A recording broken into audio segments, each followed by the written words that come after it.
En fait, ce matin, je vais vous parler de ce qui nous comble vraiment.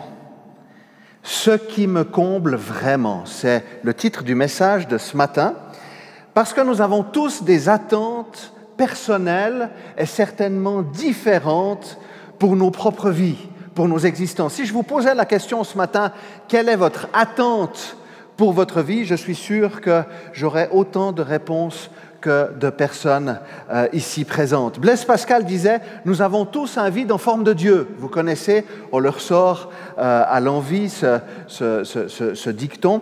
Et force est de constater qu'être comblé est souvent la quête de toute une vie. Le fait de dire « mais je suis comblé ». Trouver le contentement intérieur, une forme de réalisation personnelle, un idéal de vie à atteindre. Une personne me disait un jour « Mon seul but dans la vie, c'est d'être propriétaire. »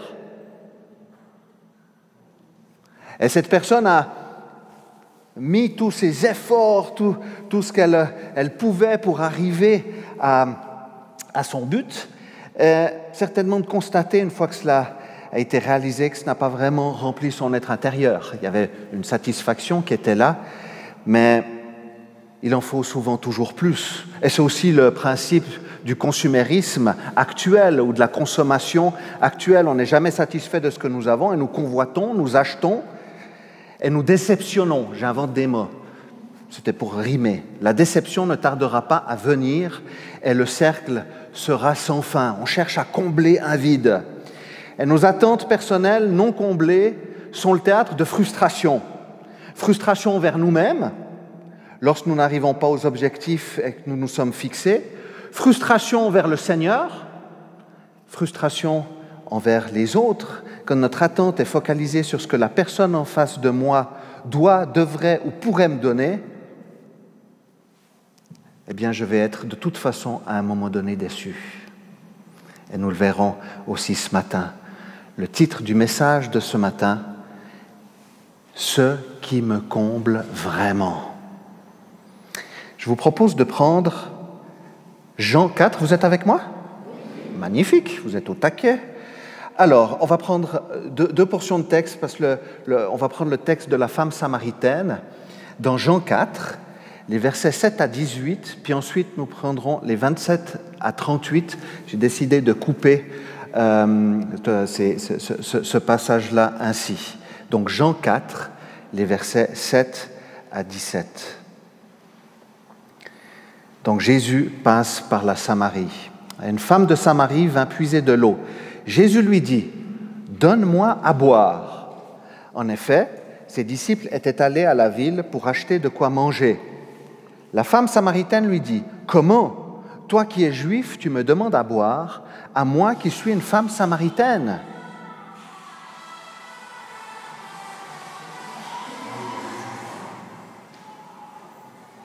Je ne pense pas que c'est le Seigneur qui appelle, mais merci de bien couper vos natelles, s'il vous plaît. La femme samaritaine lui dit « Comment, toi qui es juif, tu me demandes à boire, à moi qui suis une femme samaritaine ? Les Juifs, en effet, n'ont pas de relation avec les Samaritains. » Jésus lui répondit « Si tu savais quel est le cadeau de Dieu et qui est celui qui te dit « Donne-moi à boire », tu lui aurais toi-même demandé à boire et il t'aurait donné de l'eau vive. « Seigneur, lui dit la femme, tu n'as rien pour puiser et le puits est profond. D'où aurais-tu donc cette eau vive ? Es-tu, toi, plus grand que notre ancêtre Jacob, qui nous a donné ce puits et qui a bu de son eau lui-même, ses fils et ses troupeaux ? » Jésus lui répondit, « Toute personne qui boit de cette eau-ci aura encore soif. En revanche, celui qui boira de l'eau que je lui donnerai n'aura plus jamais soif, et l'eau que je lui donnerai deviendra en lui une source d'eau qui jaillira jusque dans la vie éternelle. » La femme lui dit, « Seigneur, donne-moi cette eau, afin que je n'aie plus soif et que je n'aie plus à venir puiser ici. » « Va appeler ton mari, lui dit Jésus, et reviens ici. » La femme répondit, « Je n'ai pas de mari. » Jésus lui dit, « Tu as bien fait de dire « Je n'ai pas de mari », car tu as eu 5 maris, et l'homme que tu as maintenant n'est pas ton mari. En cela, tu as dit la vérité. » Nous prenons quelques versets supplémentaires, 27 à 38. Là-dessus arrivèrent ses disciples. Et ils étaient étonnés de ce qu'il parlait avec une femme. Toutefois, aucun ne dit « Que lui demandes-tu » ou « Pourquoi parles-tu avec elle ?» Alors, la femme laissa sa cruche, s'en alla dans la ville et dit aux habitants « Venez voir un homme qui m'a dit ce que j'ai fait. Ne serait-il pas le Messie ?» Ils sortirent de la ville et vinrent vers lui. Pendant ce temps, les disciples le pressaient en disant « Maître, mange !» Mais il leur dit « J'ai à manger une nourriture que vous ne connaissez pas. » Les disciples se disaient donc les uns aux autres « Quelqu'un lui aurait-il apporté à manger ?» Jésus leur dit « Ma nourriture est de faire la volonté de celui qui m'a envoyé et d'accomplir son œuvre. Ne dites-vous pas qu'il y a encore 4 mois jusqu'à la moisson ? Eh bien, je vous le dis. Levez les yeux et regardez les champs. Ils sont déjà blancs pour la moisson. Celui qui moissonne reçoit un salaire et amasse du fruit pour la vie éternelle, afin que celui qui sème et celui qui moissonne se réjouissent ensemble. En effet, en cela, cette parole est vraie. L'un sème et l'autre moissonne. Je vous ai envoyé récolter une moisson qui ne vous a pas demandé de travail. D'autres ont travaillé et vous êtes entrés dans leur travail. Amen. Ce sont des textes, et un texte, une histoire qui est dense. Et il y aurait tellement à dire si on décortiquait verset par verset. Je vais vraiment aller dans cette perspective de ce qui me comble vraiment. Et cette rencontre, on la voit, est particulière. Les relations entre Juifs et Samaritains étaient tendues et avaient leur origine entre le 5e et le 6e siècle avant Jésus-Christ, lorsque les Juifs sont rentrés en Juda après l'exil à Babylone. Ils considéraient cette population mélangée comme impure. Et cette séparation a grandi avec la construction du temple rival sur le mont Garizim. Il faut dire aussi qu'au IIe siècle, avant Jésus-Christ, sous Jean Hircan, les Samaritains avaient profané le temple. Et un juif religieux évitait tout contact avec les impurs. Il disait, les Samaritains sont des impurs, on n'a pas de contact avec eux. Et s'abstenait aussi de leur demander de la nourriture. Donc vous comprenez bien que c'est étonnant que Jésus, qui est affirmé juif, ait une relation avec cette femme samaritaine. Les disciples même se posent des questions. Ils disent, mais qu'est-ce que fait Jésus ? Parce que c'était de notoriété publique, c'était ancré dans la religion à l'époque, qu'il ne fallait surtout pas avoir de relation avec ce qui était impur. Et ces Samaritains, justement, étaient considérés comme impurs. Alors cette rencontre était en homme, et puis en plus ambiguë, parce que d'après la tradition, je vous fais un petit peu le contexte historique, c'est la minute théologique, demander de l'eau à une femme, c'était lui faire des avances.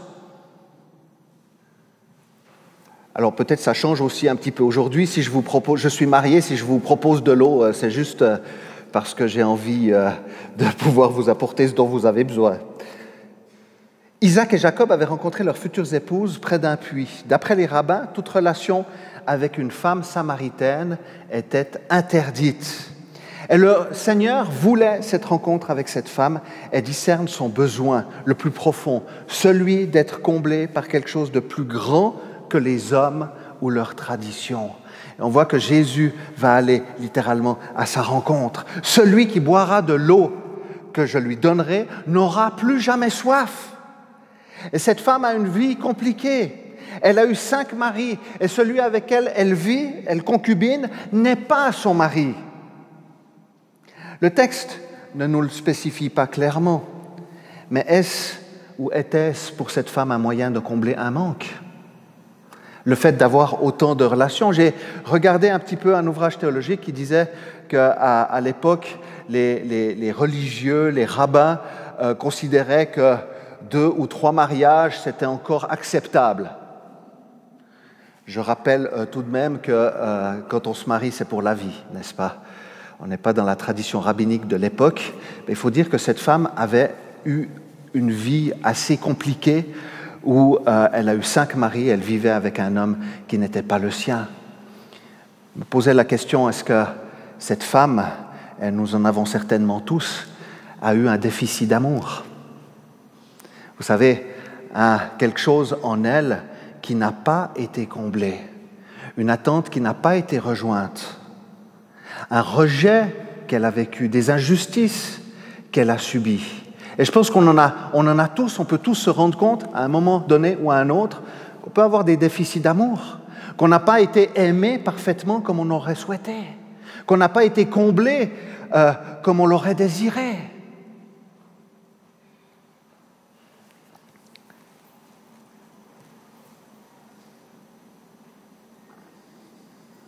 Le danger est que nous cherchions à nous accrocher à celui ou celle qui nous aimera et pourrait combler ce manque. Bien sûr que c'est important de pouvoir s'aimer les uns les autres, c'est la base de l'Évangile. Mais gardons-nous de nous accrocher aux personnes telles des sangsues pour avoir ce manque à combler qui en fait ne pourra être comblé que parfaitement par le Seigneur. Ça ne veut pas dire qu'il n'utilisera pas des personnes pour nous restaurer, pour nous guérir. Mais comme nous l'avons chanté tout à l'heure, le seul amour qui pourra réellement nous combler, c'est l'amour de Jésus-Christ. Et on ne peut pas être réellement comblé parfaitement par une personne humaine parce que nous sommes imparfaits. Le seul qui puisse réellement nous restaurer, nous remplir, nous combler, nous donner la plénitude à laquelle nous soupirons, c'est Jésus. Amen, alléluia. Ça va? Ok. On continue? Ok, j'ai encore 56 pages. L'eau vive, le symbole du Saint-Esprit. Jean 7, 37 à 39, à la fête des huttes, a dit ceci: « Si quelqu'un a soif, qu'il vienne à moi et qu'il boive. Celui qui croit en moi, des fleuves d'eau vive couleront de lui, comme l'a dit l'Écriture. » Il dit cela à propos de l'Esprit que devaient recevoir ceux qui croiraient en lui. Jésus a dit à la femme samaritaine: « Toute personne qui boit de cette eau-ci aura encore soif. Celui qui boira de l'eau que je lui donnerai n'aura plus jamais soif. » Une possibilité d'être comblé au-delà de toute mesure deviendra en elle une source d'eau qui jaillira jusque dans la vie éternelle. Je paraphrase différemment. Toute personne qui essaie de combler sa vie par des moyens humains ne sera pas satisfait. Celui qui croira en Jésus mettra sa confiance en lui, sera rempli, comblé par le Saint-Esprit et sera conduit par lui au-delà de toute mesure. On va bientôt vivre des baptêmes, alléluia, au mois de septembre, le 14 septembre, notez bien cette date. Et souvent, je me dis, mais j'entends des personnes, et vous l'avez peut-être déjà entendu, qui disent oui, je suis en train de travailler à mon témoignage. Vous avez déjà entendu cela, n'est-ce pas? C'est vrai que je vois des fois la frustration d'enfants, de chrétiens qui sont nés dans des familles chrétiennes et puis qui ont toujours été à l'église, etc. Et puis qui disent, mais moi, j'ai pas grand-chose à raconter. Et c'est vrai qu'on aime bien les témoignages où il y a des choses qui se sont passées, quoi. De dire, ah ouais, j'étais dans la drogue, et puis le Seigneur est venu me chercher, et puis j'ai vécu une libération magnifique, etc. Et tout le monde vibre, et je crois que c'est juste aussi de vibrer comme cela. Mais en fait, le plus important, et je pense le plus grand témoignage, c'est la rencontre avec Jésus-Christ. Et le fait de se laisser envahir par son amour. Et c'est vrai qu'en tant que chrétien, on le voit aussi, on se dit, mais est-ce qu'il y a vraiment un moment donné où j'ai vécu cette rencontre avec Jésus, parce que j'ai l'impression d'avoir toujours cru. Mais c'est ce que je disais dans le cours à l'écoute de la voix de Dieu. Si tu suis le Seigneur, c'est que le Seigneur t'a déjà parlé. Si tu es avec le Seigneur, si tu suis le Seigneur, c'est qu'il t'a déjà parlé, c'est que tu as déjà entendu sa voix, c'est que déjà tu marches à sa suite. Je continue. Les disciples vont arriver. Ils vont être étonnés de ce qui se passe. Et les disciples n'ont qu'une idée en tête, c'est faire manger Jésus. Ils sont dans les besoins primaires et ils ne discernent pas les enjeux spirituels qui sont en train de se passer. Ils sont plutôt en train de se poser des questions. Ils disent, on n'ose pas trop demander à Jésus. Peut-être de peur aussi de se faire un petit peu ramasser parce que Jésus était plein d'amour, miséricordieux, mais il était aussi confrontant et remettait aussi les disciples face à leur propre réalité, à leur propre comportement, à leur propre foi aussi. Jésus leur a dit à des moments « Mais vous êtes incrédules, croyez, je suis là, je suis avec vous ». Et leur propre préoccupation les détourne de ces enjeux spirituels. Ils sont en décalage. Et nous sommes tenaillés aussi nous-mêmes par nos propres problèmes, nos propres besoins, nos soucis et nos préoccupations et le danger est de nous focaliser que sur eux et par là même oublier Jésus. Quand les inquiétudes prennent la place du Seigneur, il a été très bien dit par Marco, le fait d'avoir déposé notre fardeau, on a des inquiétudes. Ça, c'est évident, mais de savoir que Jésus prend soin de nous dans tous les domaines de notre vie. Jésus le savait tellement bien que dans Matthieu 6, 31-34, a dit ceci, « Ne vous inquiétez donc pas et ne dites pas que mangerons-nous, que boirons-nous, avec quoi nous habillerons-nous. En effet, tout cela selon les membres des autres peuples qui le recherchent. Or, votre Père céleste sait que vous en avez besoin. Recherchez d'abord le royaume et la justice de Dieu, et tout cela vous sera donné en plus. Ne vous inquiétez donc pas du lendemain, car le lendemain prendra soin de lui-même. À chaque jour suffit sa peine. » Ce n'est pas vivre hors réalité ou en totale insouciance, c'est prendre conscience que le Seigneur sait ce dont nous avons besoin et qu'il nous amène à vivre dans le moment présent. Dans sa révélation à Moïse, Dieu se révèle comme « Je suis ». Jésus, dans l'évangile de Jean, dira 7 fois « Je suis ». Je suis la porte. Je suis le pain qui descend du ciel. Je ne vais pas tous vous les faire. Je suis. Jésus montre par là qu'il est pleinement Dieu, pleinement homme, pleinement Dieu. Je suis. Et j'aime bien ce « Je suis » avec vous tous les jours jusqu'à la fin du monde. La femme va lui dire « Je sais que le Messie doit venir, celui qu'on appelle Christ ». Dans Jean 4, 25, 26, quand il sera venu, il nous annoncera tout. Jésus lui dit « Je le suis, moi qui te parle ». La femme va vivre dans le moment présent une rencontre personnelle avec Jésus. Ai-je conscience, et c'est une interpellation que je nous fais ce matin, que je ne peux pas vivre comme si le Seigneur n'était pas là. C'est lui qui me comble de sa présence. Il est mon essentiel, comme on l'a loué ce matin. Jésus est mon essentiel.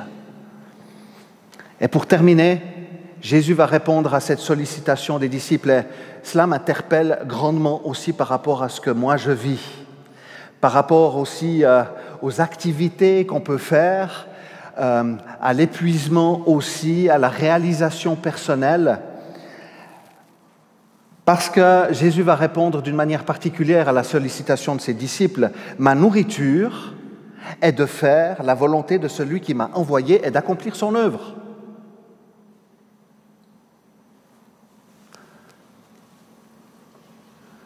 Ma volonté, ma nourriture est de faire la volonté de celui qui m'a envoyé et d'accomplir son œuvre.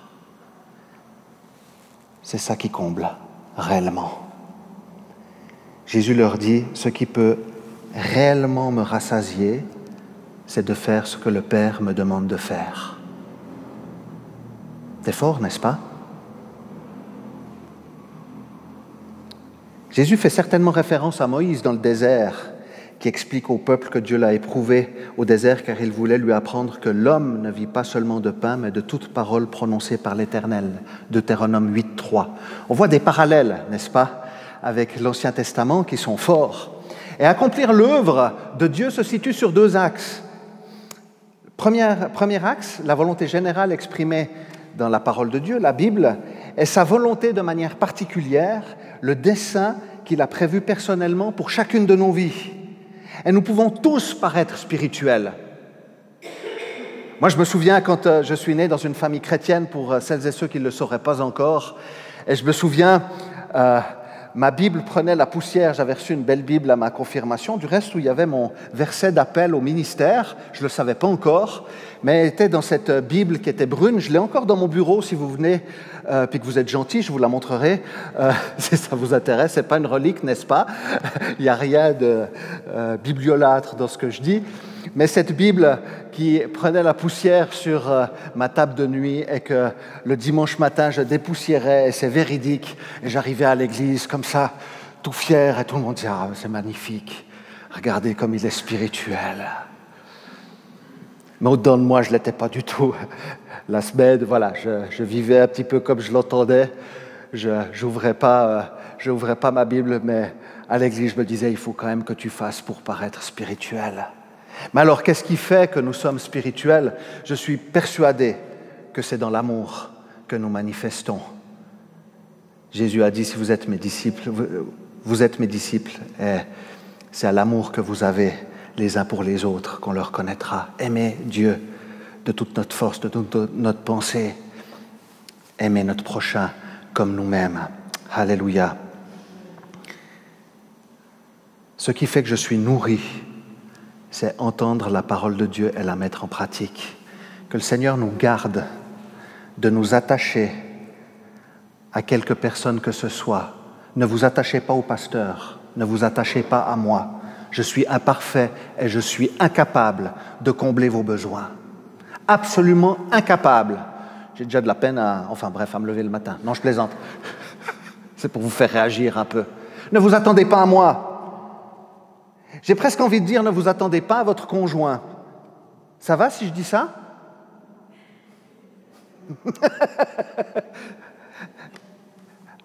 Attendez-vous pas à vos frères et sœurs pour venir combler des choses dans vos vies. Attendez-vous premièrement au Seigneur. Ça ne veut pas dire que le Seigneur, n'est-ce pas, ne va pas utiliser des personnes pour, nous enthousiasmer, pour nous encourager, etc., parce que nous avons besoin les uns des autres. Mais que notre orientation de cœur, le fait que nous soyons nourris, que nous soyons comblés, soit vraiment dans cette relation avec Jésus. Qu'il soit la priorité de nos vies. On a tellement beaucoup de sollicitations, on a tellement beaucoup d'activités qui sont possibles. Et ma prière, c'est que le Seigneur nous montre sa volonté personnelle pour chacune de nos vies. Je vous raconte une petite histoire, ça va? Il y a quelques années en arrière, j'avais une semaine très compliquée. J'avais une personne qui m'avait dit des paroles qui étaient blessantes pour ma propre vie. Et je me baladais à Vevey, et puis j'étais en congé, et puis j'étais en train de prier. Et j'aime bien avoir des conversations avec le Seigneur. Et je parle au Seigneur, puis je dis « Merci Seigneur, parce que tu es là, je veux vraiment faire ta volonté, etc. » Je ne sais plus exactement ce que je lui disais à ce moment-là. Puis je suis tellement content d'être en congé et puis de ne pas avoir de personne à m'occuper. C'est vraiment magnifique. Je fais exprès de dire ça, vous allez comprendre pourquoi. Et je sens le Seigneur qui me met à cœur la personne qui, quelques semaines en arrière, m'avait donné des paroles blessantes. Et c'est comme si à l'intérieur de moi, il y a une bataille qui commençait à faire rage.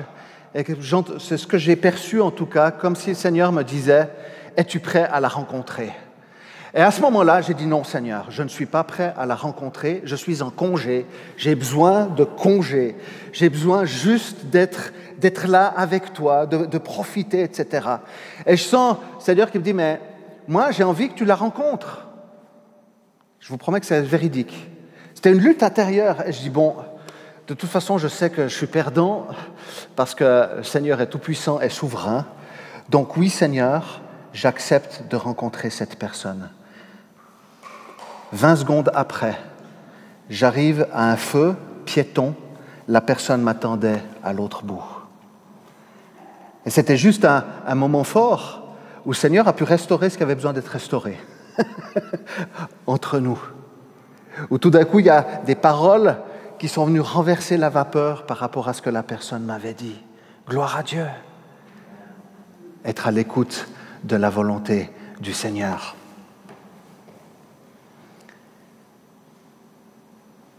Éphésiens 2:10 nous dit que c'est Dieu qui nous a fait. Nous avons été créés en Jésus-Christ pour des œuvres bonnes que Dieu a préparées d'avance afin que nous les pratiquions. Et j'aimerais aussi nous encourager ce matin Parce que parfois, quand on parle de l'appel du Seigneur, à la volonté du Seigneur, on s'attend à des choses qui dépassent tout entendement, à voir des foules se déplacer, etc., etc. Mais j'aimerais nous encourager aussi dans le sens que le Seigneur nous utilise là où il nous a placés. La famille, par exemple, 1 Timothée 5,8 dit ceci: « Si quelqu'un ne prend pas soin des siens, et en particulier des membres de sa famille proche, il a renié la foi et il est pire qu'un non-croyant. » Je crois vraiment que faire la volonté de Dieu, ce n'est pas simplement évangéliser. Oui, le Seigneur nous demande d'être des témoins, de manifester de l'amour. Mais le premier amour que nous sommes appelés à manifester, c'est dans notre famille.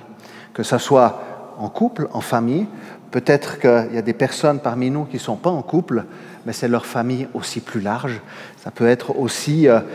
moi, je me souviens, mon fils Liam, on en parlait encore avec Salomé dernièrement, et j'en parlais encore ce matin à Apolline et Emmanuel, et il disait toujours ceci, il disait, j'ai ma famille de l'Église.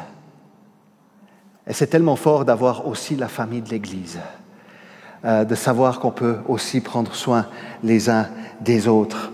Il y a un ordre de priorité. Éphésiens 5 parle de racheter le temps car les jours sont mauvais.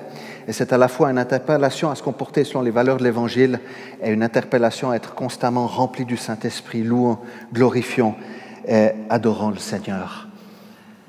Ce n'est pas dans la volonté du Seigneur que nous nous épuisions.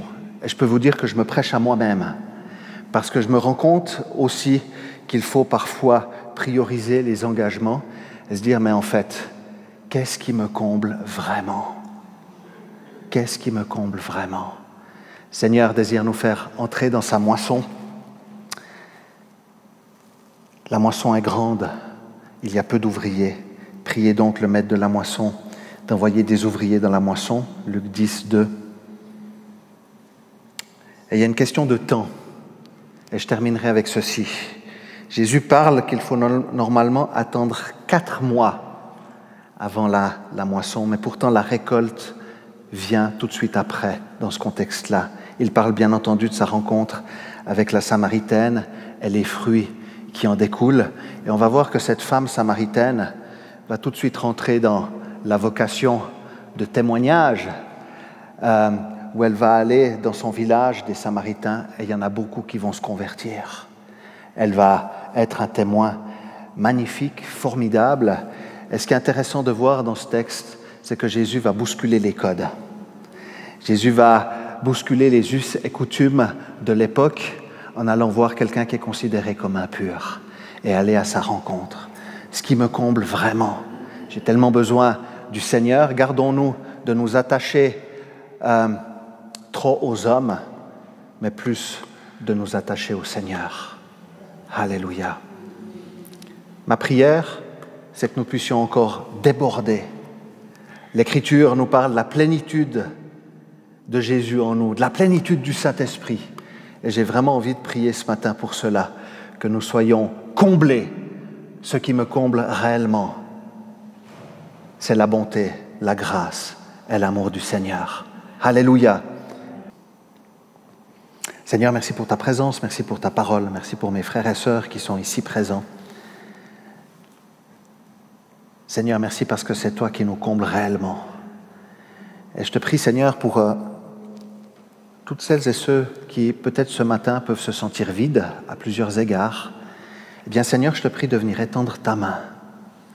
Là où il y a eu des déficits d'amour, Seigneur, là où il y a eu des rejets, là où il y a eu des injustices. Seigneur, je te prie d'intervenir dans le nom de Jésus. La femme samaritaine était rejetée par les Juifs. Mais Seigneur, toi, tu l'as acceptée et tu voulais lui donner cette eau qu'elle allait la combler juste parfaitement. La vie éternelle. Merci Seigneur pour ton don à la croix, pour cette réconciliation avec le Père. Et Seigneur, je te prie encore de nous envahir de ta présence, de nous envahir de ton amour. Merci parce que tu viens nous combler au-delà de toute mesure de grâce, Seigneur. Nous te le demandons, de venir restaurer nos vies. Et nous te demandons, Seigneur, pardon, là où au lieu de venir vers toi pour être comblés, nous avons cherché des artifices et des palliatifs. Et nous te demandons sincèrement pardon pour cela, Seigneur, dans le nom de Jésus. Merci Seigneur parce que tu viens renouveler nos pensées. Tu viens nous combler. On a parlé aussi des relations familiales très rapidement. Et Seigneur, je sais comme ça peut être parfois compliqué. Bien, fais de nous des témoins aussi dans notre propre famille, Seigneur. Nous te le demandons. Viens encore combler nos existences. Alléluia, Seigneur. Et je te prie aussi pour toutes les personnes qui souffrent physiquement. Nous savons qu'il y en a plusieurs parmi nous qui passent par des temps de maladie. Eh bien, Seigneur, nous osons te demander un attouchement de ta part. Et nous osons te demander des guérisons physiques encore au milieu de nous. Pour les personnes qui nous écoutent aussi sur Internet, Seigneur, nous demandons que tu étendes ta main et que tu viennes guérir celles et ceux qui en ont besoin. Seigneur, nous soupirons après toi. Et merci, Seigneur, pour cette eau vive, parce que c'est toi qui nous comble réellement. Nous voulons déborder de ta présence, Seigneur, déborder de l'action et de l'onction puissante de ton esprit. À toi soit toute la gloire, dans le nom de Jésus. Amen.